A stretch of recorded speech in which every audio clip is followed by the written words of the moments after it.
दोस्तों, अक्सर आपने गरुड़ पुराण के बारे में सुना ही होगा। हमें ज्यादातर समाज में यह सुनने को मिलता है कि किसी भी जीवित मनुष्य को गरुड़ पुराण नहीं पढ़ना चाहिए। इतना ही नहीं, अधिकतर लोगों के मन में यह डर बैठा दिया गया है कि अगर कोई जीवित मनुष्य इस पुराण को पढ़ता या अपने पास रखता भी है तो उसके जीवन में हर समय अशुभ घटनाएं घटती रहती है। लेकिन मित्रों, मेरी माने तो ऐसा नहीं है, क्योंकि आज हम गरुड़ पुराण के बारे में आपको एक ऐसा रहस्य बताने वाले हैं जिससे जानने के बाद आप इस भय से मुक्त हो जाएंगे कि जीवित मनुष्य को यह पुराण पढ़ना चाहिए या नहीं।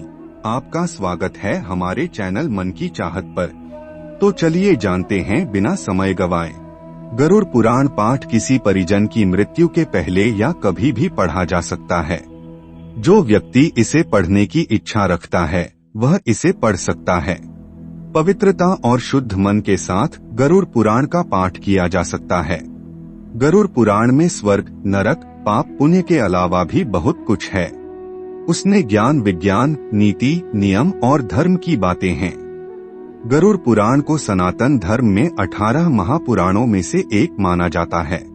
गरुड़ पुराण के अधिष्ठात्री देव भगवान विष्णु हैं।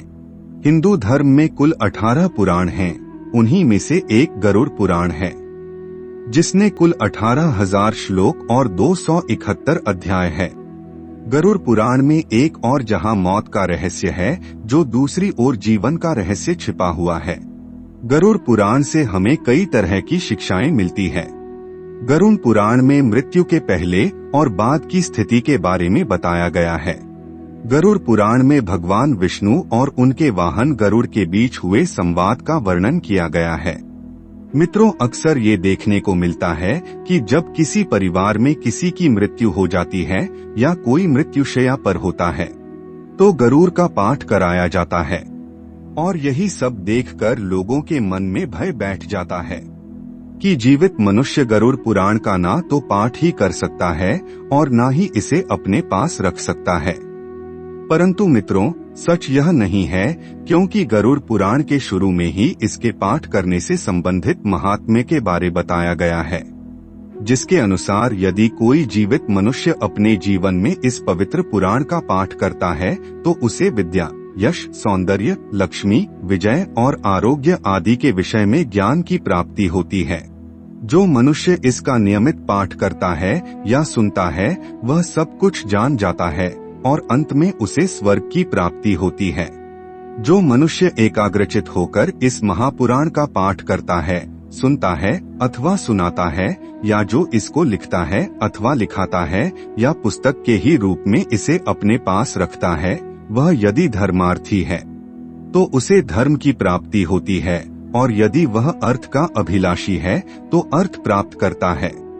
गरुड़ पुराण के अनुसार ऐसे लोग जो अपने माता पिता या संतान को दुखी करते हैं वो अगले जन्म में धरती पर जन्म नहीं ले पाते, बल्कि इससे पहले ही गर्भ में उनकी मृत्यु हो जाती है। ऐसे लोग जो महिलाओं का शोषण करते हैं या कराते हैं वो अगले जन्म में भयंकर बीमारियों से पीड़ित होते हैं और शारीरिक कष्ट में जीवन बिताते हैं। जिस मनुष्य के हाथ में यह महापुराण विद्यमान है उसके हाथ में ही नीतियों का भंडार है। जो प्राणी इस पुराण का पाठ करता है या इसको सुनता है वह भोग और मोक्ष दोनों को प्राप्त कर लेता है। इस महापुराण को पढ़ने एवं सुनने से मनुष्य के धर्म, अर्थ, काम और मोक्ष इन चारों पुरुषार्थों की सिद्धि हो जाती है। इस महापुराण का पाठ करके या इसको सुनकर पुत्र चाहने वाला पुत्र प्राप्त करता है तथा कामना का इच्छुक अपनी कामना प्राप्ति में सफलता प्राप्त कर लेता है। बंध या स्त्री यानी जिस स्त्री को संतान सुख ना मिला हो उसको पुत्र, कुंवारी कन्या को सज्जन पति से मार्थी को क्षेम तथा भोग चाहने वाला भोग प्राप्त करता है। विद्यार्थी को विद्या को विजय, ब्रह्महत्या आदि से युक्त पापी पाप से मुक्ति को प्राप्त होता है। इतना ही नहीं, मंगल की कामना करने वाला व्यक्ति अपना मंगल, गुणों का इच्छुक व्यक्ति गुण, काव्य करने वाला अभिलाषी, मनुष्य का विश्व शक्ति और जीवन का सार तत्व चाहने वाला व्यक्ति सार तत्व प्राप्त करता है। संपूर्ण संसार का मर्दन करने वाला ज्ञान प्राप्त करता है। पक्षी श्रेष्ठ गरुड़ के द्वारा कहा गया। यह गरुड़ महापुराण धन्य है। यह तो सबका कल्याण करने वाला है। जो मनुष्य इस महापुराण के एक भी श्लोक का पाठ करता है उसकी अकाल मृत्यु नहीं होती। इसके मात्र आधे श्लोक का पाठ करने से निश्चित ही शत्रु का क्षय हो जाता है। इसलिए यह गरुड़ पुराण मुख्य और शास्त्र सम्मत पुराण है। विष्णु धर्म के प्रदर्शन में गरुड़ पुराण के समान दूसरा कोई भी पुराण नहीं है। जैसे देवों में जनार्दन श्रेष्ठ है, वैसे ही पुराणों में यह गरुड़ पुराण हरि के तत्व निरूपण में मुख्य कहा गया है। इस गरुड़ पुराण में हरि ही प्रतिपाद्य है, इसलिए हरि ही नमस्कार करने योग्य है। हरि ही शरणीय है और वे हरि ही सब प्रकार से सेवा करने योग्य है। यह गरुड़ पुराण बड़ा ही पवित्र और पुण्यदायक है। यह सभी पापों का विनाश करने वाला एवं सुनने वाले की समस्त कामनाओं को पूर्ण करता है। इसका सदैव पाठ करना चाहिए। जो मनुष्य इस महापुराण को सुनता या इसका पाठ करता है, यह निष्पाप होकर यमराज की भयंकर यातनाओं को तोड़कर स्वर्ग को प्राप्त करता है। तो मित्रों, अब आप ही बताइए कि ऐसे ये कैसे संभव है कि अगर कोई मनुष्य अपने जीवन काल में इस पवित्र पुराण का नियमित पाठ करता है तो उसके साथ कोई अशुभ चीज हो, यह उसकी अकाल मृत्यु हो सकती है। साधारण लोग गरुड़ पुराण को पढ़ने से डरते हैं, क्योंकि गरुड़ पुराण को किसी के मृत्यु के पश्चात ही पढ़वाया जाता है। वास्तव में गरुड़ पुराण में किसी के मृत्यु के पश्चात होने वाली घटनाओं के बारे में वर्णन किया गया है। ज्यादातर लोगों ने पुराण को मृत्यु के बाद ही पढ़ते हुए देखा है, तब कुछ लोगों के मन में यह भय बन जाता है, परंतु ऐसा कुछ भी नहीं है। इसे जब चाहे व्यक्ति पढ़ सकता है। मित्रों, अगर मेरी माने तो यह महज एक भ्रम है और कुछ भी नहीं। इसलिए बिना किसी भय के अगर संभव हो तो इस पवित्र पुराण का नियमित पाठ करें और अपने जीवन को खुशहाल बनाएं।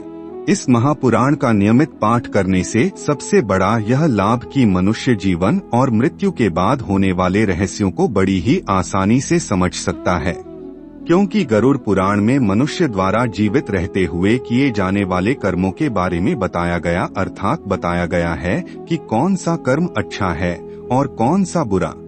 इसके अलावा इस पुराण में मृत्यु के बाद मिलाने वाली यातनाओं के बारे में भी बताया गया है। यानी ये कहा जा सकता है कि इस पुराण में वर्णित बातों को यदि संपूर्ण मानवजाति खुद में आत्मसात कर ले तो एक अच्छे समाज का निर्माण किया जा सकता है। आज की इस प्रस्तुति में बस इतना है। ऐसी ही और ज्ञानवर्धक वीडियो देखने के लिए हमारे चैनल को सब्सक्राइब कीजिए। वीडियो अच्छी लगी हो तो लाइक कीजिए और अपने दोस्तों के साथ शेयर कीजिए। वीडियो अंत तक देखने के लिए धन्यवाद।